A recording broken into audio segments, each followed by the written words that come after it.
Hello guys, welcome to Adeela Lessons. Today we shall have a look at the lesson The First Atom Bomb by Dr. Marcel Junod. Marcel Junod was a Swiss doctor who won international acclaim for his humanitarian services during his stint as delegate of the ICRC International Committee of the Red Cross. After graduating in medicine and specializing in surgery, he was appointed in Ethiopia as a delegate of the ICRC during the Italo-Abyssinian War, in Spain during the Spanish Civil War, and in Europe, as well as in Japan, during World War II. Dr. Junod, as a child, he spent most of his time among the poor communities in Switzerland, where his father worked as a priest, as a pastor. So, as a student, he had engaged in charity work. Serving humanity and serving mankind is not new to Dr. Junod, and he had directed the relief movement for Russian children in Geneva. Dr. Junod's book Warrior Without Weapons, from which our lesson, the prescribed lesson, The First Atom Bomb, was taken from his book Warrior Without Weapons. It recounts the horrifying experiences that he had with war. Now, there are certain accomplishments in the name of Dr. Junod. The attacks on Red Cross ambulances by the Italian military and the Ethiopian armed groups, and the use of mustard gas by the Italian military and the Ethiopian armed groups, the breach of the Geneva Protocol during the Italo-Abyssinian War, all these shocked his conscience. And he was instrumental. He put in a lot of efforts, and his contributions are considerable and noteworthy in signing many agreements regarding prisoner exchange, even despite the disputed legal state of the Red Cross to intervene in civil conflicts during the Spanish Civil War, because when a particular power and authority is given to an organization, there will be a lot of disputes and ego clashes and misinterpretations and misconceptions between organizations and committees on who has to do this particular duty and as such. Now, his intervention, or Dr. Junod's involvement, led to the release of 5,000 prisoners before the fall of Barcelona. The organization of research and information exchange regarding prisoners under his command, under his orders, it was really striking. It was an appreciable accomplishment in the context of a civil conflict. So, as a doctor, as a humanitarian, ethical person, he has contributed a lot into the war front and to the battlefield.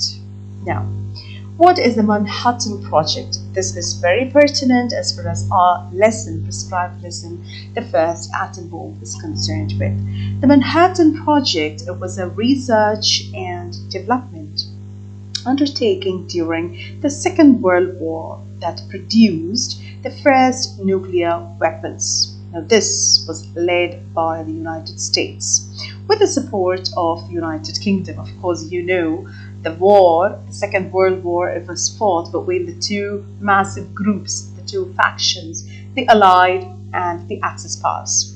So, the United States, inclusive of the Allied powers, and along with the UK and Canada, together they converged together in order to devise this nuclear energy or nuclear weapons. Now, from 1942 to 1946, the project was under the direction of the US Army Corps of Engineers, and so many physicists and engineers and experts, you can see them, of course. They spent years and years of toiling and striving, to devise or to test, experiment, devise and design these atomic bombs and use nuclear weapons for the first time in the history of mankind. Now, The engineers and these physicists districts, by convention, they carried the name of the city where they were located, and this was actually located in the Manhattan. Most of them hailed from the Manhattan city district, and that is the reason why this project was designated as the Manhattan Project. Research and production took place at more than 30 sites across the United States, the United Kingdom, and Canada.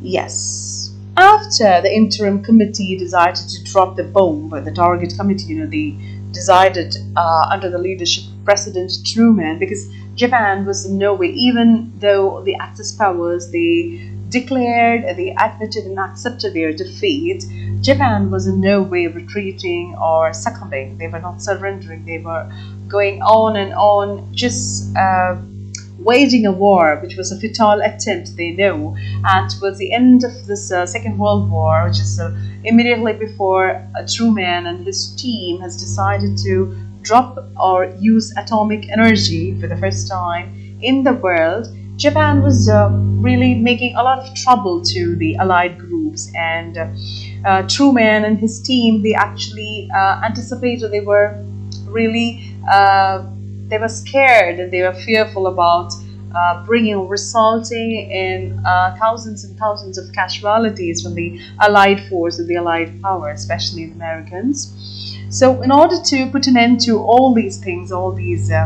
confusions and chaos, they decided, President Truman issued the Potsdam Proclamation as Japan's final warning. The world really understood, or literally learned, the meaning of complete and utter destruction. The first 2 atomic bombs ever used were dropped on Japan in early August 1945. Now look at this fatal weapon. The cause of the real photograph of the little boy. On August 6, 1945, the United States dropped an atomic bomb on the city of Hiroshima. It was known as a little boy, a uranium gun-type bomb that exploded with about 13 kilotons of force. Yes, so at that time, Hiroshima was home, or Hiroshima contained almost 280,000 civilians, as well as 43,000 soldiers. But we don't know the estimations. Thousands and thousands of people were dead. They fall dead during this bomb explosion, and it has been estimated that 237,000 people were killed directly or indirectly by the bomb's effects, including burns, radiation, sickness, and cancer. Of course, you can see here the bomber, the B-29 plane, Enola Gay, that carried the little boy from Tinian Island in the West Pacific to Hiroshima. So these planes, they were named after the pilot's mother's name. So that's it, the Enola Gay, the super bombers, B-29 bomber planes. Okay. And the bombing of Hiroshima was codenamed as Operation Centerboard 1, etc. All those fatal details. And from the accounts of, you can see the crew of the Enola Gay, and from we have gathered, there are collectives of lots of accounts and narratives and documents and speeches, talks gathered from the eyewitnesses and onlookers and the survivors of this bomb explosions. And it is as if even the pilots and the crew, as well as the eyewitnesses, they could see, when they looked back soon after, a couple of minutes after dropping this bomb, it is as if when they turned their backs to look at, they saw the whole city was hidden by that awful cloud, the mushroom cloud, boiling up, mushrooming, terrible and incredibly tall, that no one could speak for a moment. They were really frozen, and they were really dumbstruck, and they wondered whether this radioactivity would make them all sterile. And they couldn't believe their eyes what the aftermath and the consequences of what of what they have done minutes before. And they saw a clear city, but then 2 minutes before they could see a city, but then look at this gigantic, what do you say, fatal, pernicious mushroom cloud, very tall and very huge, and smoke and fires creeping up the sides of the mountain. So this mushroom cloud itself was a spectacular sight, a bubbling mass of purple gray smoke, and you could see a red core in it. Everything was burning and burning inside that. So it was a I think almost it was very, I mean, it was a very huge and very tall kind of clouds and fumes and smokes, and they could see the base of the mushroom, and they could see almost a few 100-foot layers of debris and smoke. It was like flames shooting up on a bed of coals. So many people have seen this, and so many viewers and onlookers, because it was morning 8:15 a.m. and the whole city and the people, they were waking up to another normal day, unaware of what a kind of what do you say, a tragic fate, such a kind of deadly weapon was to be used that day. Nobody had the knowledge, or nobody was aware of what was going to happen to this city. And there were firestorms, smoke, wind, rain all together, and fumes and burnings everywhere. And several of them, they were falling dead, and many of them were severely wounded, including injuries from and burns across much of their body. And among these people, panic and chaos were rampant, because they were struggling to find food, water, medical assistance, friends and relatives. They don't know what to do. All of them were caught in a sea of fire, as described by Dr. Junod in his graphic and gripping first-hand account of this dropping, which we are learning, the first atomic bomb, where he is recounting this horrific incidents that unleashed, because according to Junod's report, first-hand account, the document, almost 90% of the city, 80,000 of people, they were killed instantly, and exposing the generation to this pernicious effects of radiation.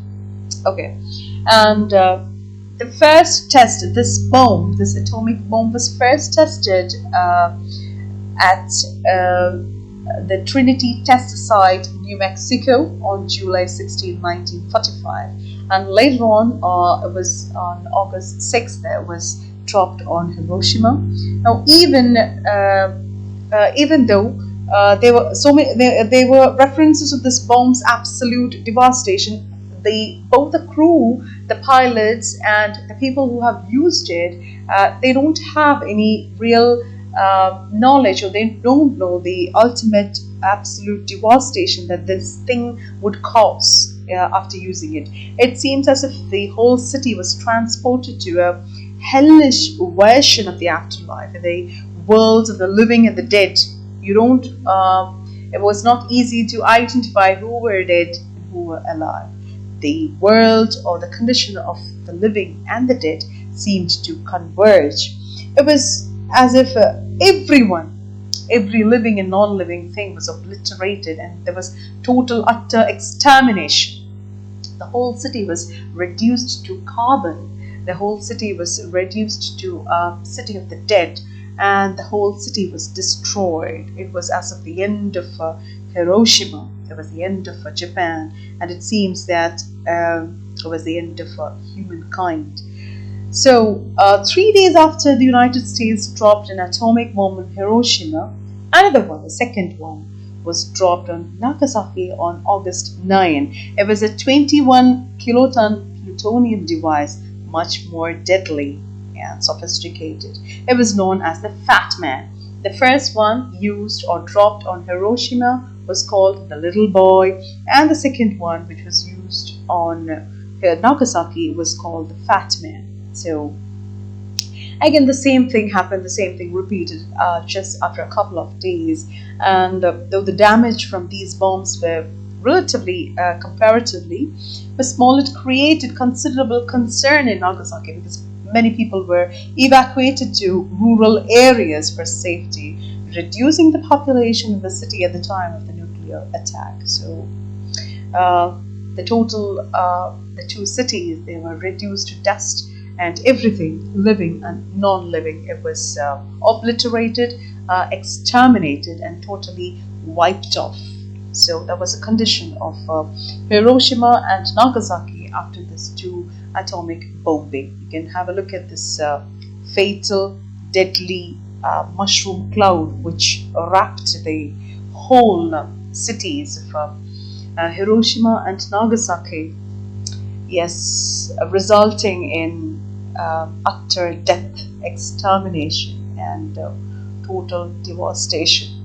So every living thing was petrified, and they were engulfed in an indescribable suffering. Not even plants, not even vegetation, not even animals, birds, human beings, everything. Nobody could escape. The trees, they were burning, and everything green, everything living, everything was turned and burned into dry straw. So it was an appalling situation. It was a situation indescribable. So there was a condition of the two cities. Yes, you can see heartbreaking and heart melting, fatal pictures and images, which we can see. The whole city, as if Hiroshima and Nagasaki, they ceased to exist because there was nothing left to burn. There was a violent wind, there was full of smoke and flames, and there was, infection, disease. People were half burnt, people were wounded, and even if they escaped death instantly, they showed indescribable and incomprehensible symptoms, and they were dead 20 or 30 days later from the delayed effects of the deadly gamma rays. And the infrastructure of the buildings, the stone buildings, they remained only the foundation, and the basement remained standing. The interiors of the buildings, the walls, everything, houses, everything was gutted and razed by the blast. Yes, that this is a very crucial piece of information, and an important person, Robert Alvin Lewis. He was the United States Army Air Forces officer serving in the Pacific Theater during the Second World War. Now, who was he? Who was Robert Alvin Lewis? He was the co-pilot of the Enola Gay, the B-29 Superfortress bomber, which dropped the bomb Little Boy on the Japanese city of Hiroshima on 6th August 1945. And juxtaposed with his photograph is a letter, handwritten piece, very crucial, very important, as far as the history of nuclear energy is concerned, and the history of the atomic bomb used, man's destructive power against humanity. So here you can see a letter that he has written, which records his feelings, and he giving vent to his expressions and his very private feelings about taking up and being an important part of this mission, the Little Boy mission. And in his own words, as if he says, if I live 100 years, I'll never quite get these few minutes out of minds. Yeah, he couldn't get over this shock and this experience. And this was actually a letter from this pilot, the co-pilot who dropped the atomic bomb on Hiroshima. It reveals or unveils his very private feelings, how he was dumbstruck by the sight of its destructive power, because they never knew that this would cause such devastation. So this letter is in fact the account of the Little Boy mission, the atomic bombing by the pilots of this aircraft. And It spoke of his rudimentary or his initial, not complete, not much perfect sketch of its aftermath. He don't know because he has been a part of it. He has undertaken. He is involved in this mission, but they don't know much about what's going to happen. And Captain Robert Louis wrote in his secret report, "My God, what have we done?" After seeing this 50,000 feet mushroom cloud, a couple of minutes back you have seen the mushroom clouds, and see, this is its height, this is its magnitude and size, 50,000 feet height.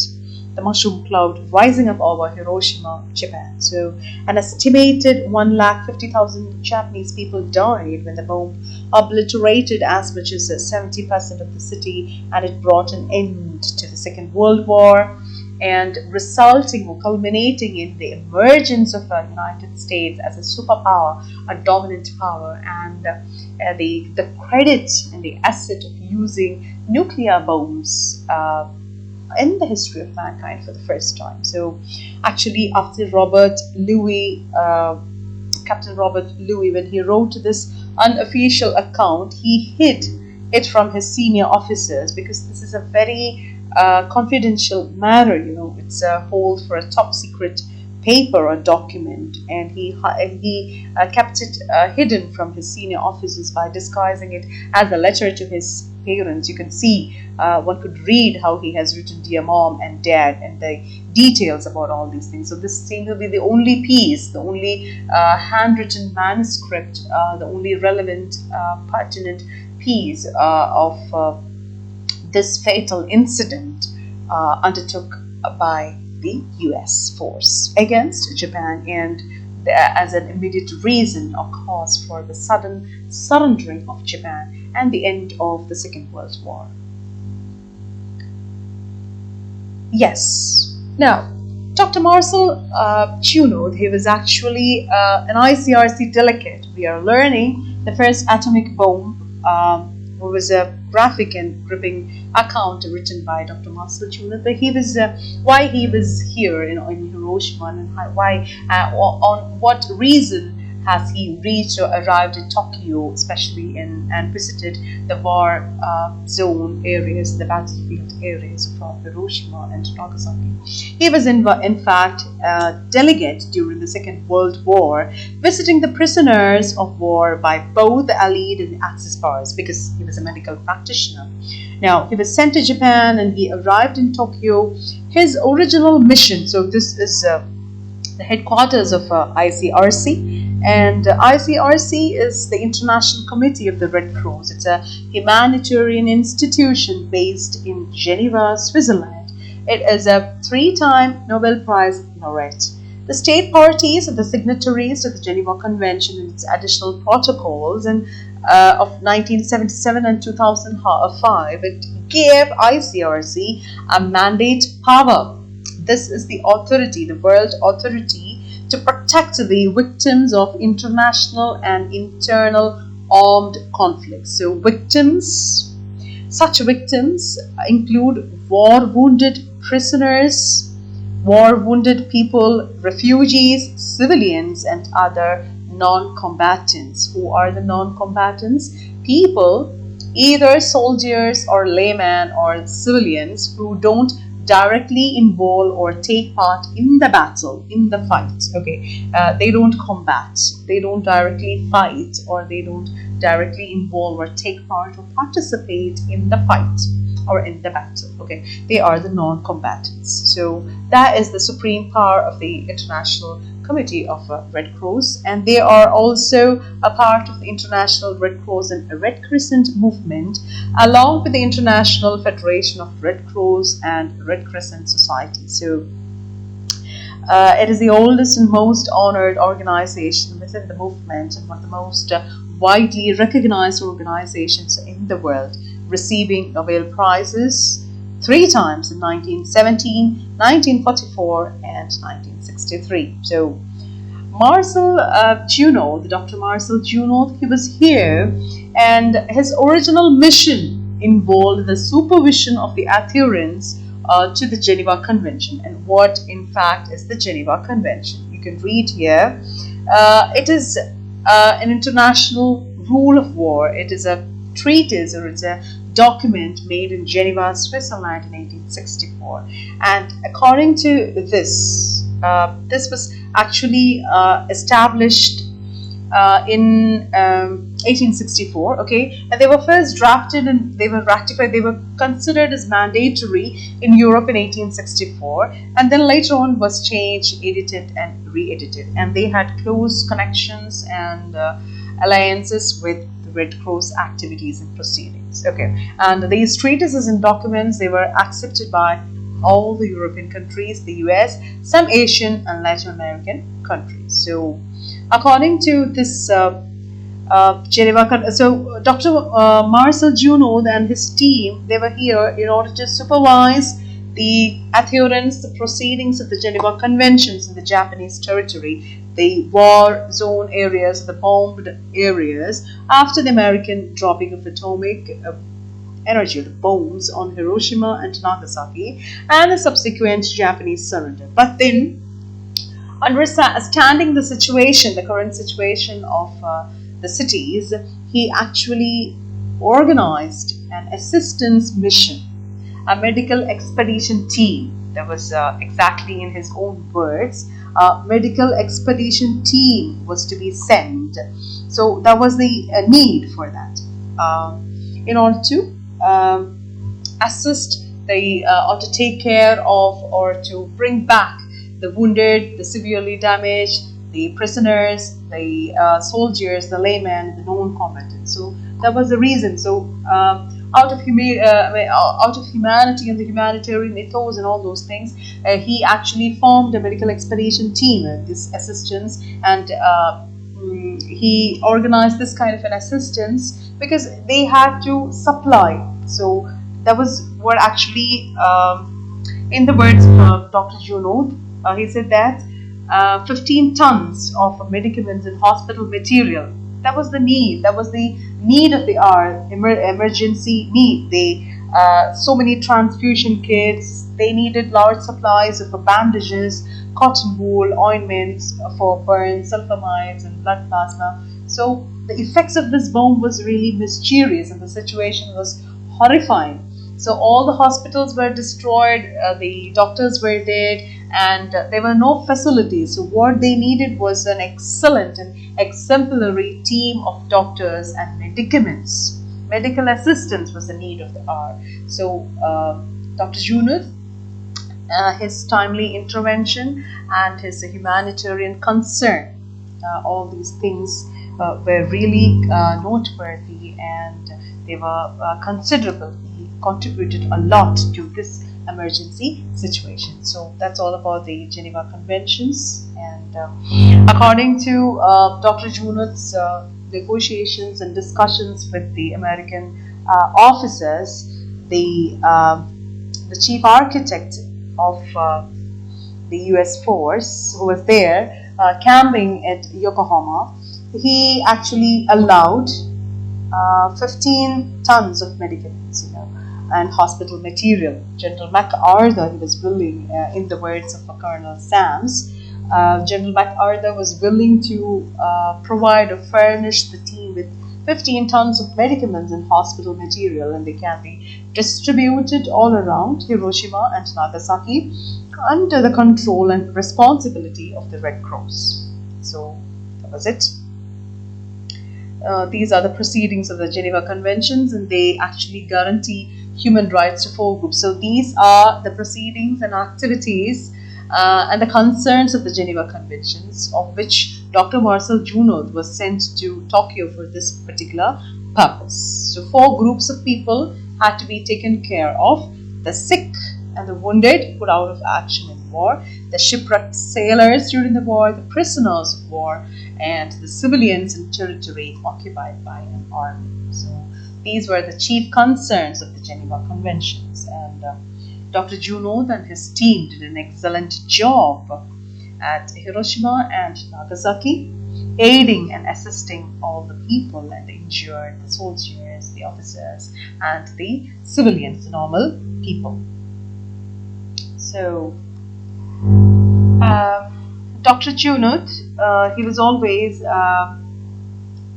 a medical practitioner who was really horrified, and he was shocked utterly by the devastation and the futility that a war brings, because he has first-hand experiences of this ghastly and gruesome and pernicious scenes, victims and people suffering all around. That is what people like Dr. Junod has witnessed throughout their career.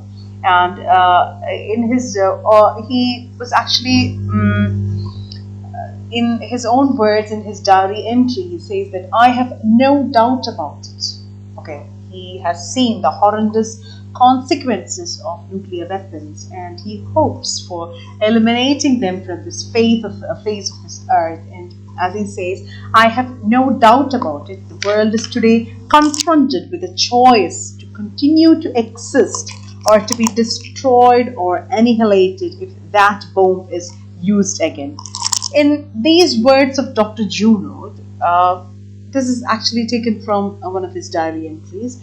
The words of General MacArthur resonates in the words of Dr. Junod here, because the chief architect of victory, after all these bombings and seeing this horrendous, devastated situation, the chaos and the catastrophe, the cataclysm that they have seen, they don't have anything to say. They don't exactly have anything to share. They could even speak a word. All were silent. It was actually as if the whole world, humanity, was engulfed in a sea of silence. There was nothing to say, actually. And he himself went on in a firm voice. General MacArthur, he says that force is not a solution to humans' problems. Force or violence, it doesn't curb or it doesn't bring any end to the problems of man, because force, it doesn't have anything of its own, and it's never the last word. And it was really strange, and it's really an emotional situation when a professional soldier like MacArthur talks these words, because he realizes the futility, the consequences, that the fruitlessness of a war, and he really understood that Dr. Junod and his team could do much more than what he and his team, the army, has done to this world. And he says that, okay, victory is of our own, even with these present weapons. A new world war would leave nothing behind worthy of mention. A war doesn't bring, a war doesn't culminate, a war doesn't create any results which is worthy to be mentioned.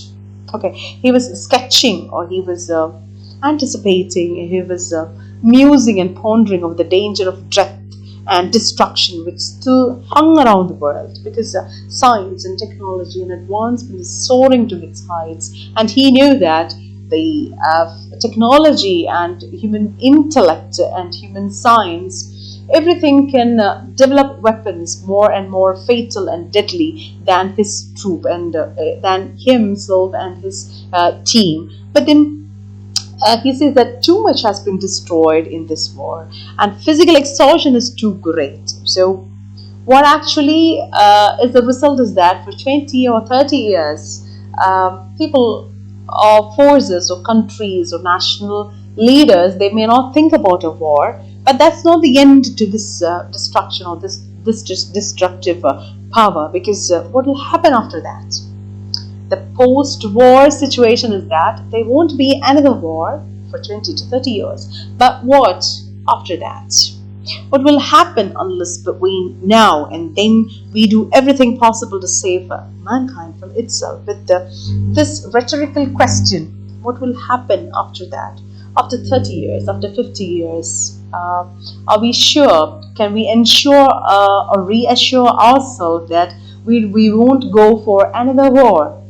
We can't say that. So with this rhetorical question, you find some sort of a resemblance between Dr. Junod's fear or anxiety for another world war and General MacArthur's words when he says that a war can only result in destruction. So let us hope for the best, that the world would never think about another war, because the force is never again a solution. It's never a resolution to man's problems. So thank you guys. Thank you for watching. See you in the next video lesson.